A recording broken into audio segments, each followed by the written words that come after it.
காலையில் walking start பண்ணியாச்சுங்க. கரெக்டாக மணி 7 மணி ஆகுது. ஸோ நம்ம 6 மணிக்கு ஸ்டார்ட் பண்ணோம்.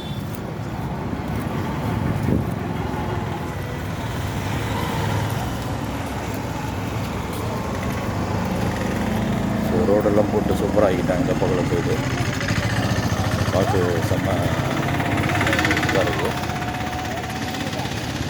ஸோ நமக்கு பின்னாடி நிறைய பேர் வாக்கிங் போய்கிட்டு இருக்காங்க. Walking jogging.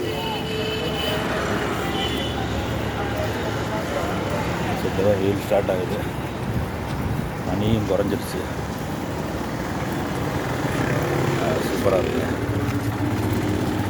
இனிமேட்டு பார்த்தீங்கன்னா குழு குழுன்னு வேறு லெவலில் இருக்குது. பார்ப்போம். வாக்கிங் வந்தால் நீங்களே என்ன சந்திக்கலாம். நன்றி, வணக்கம்.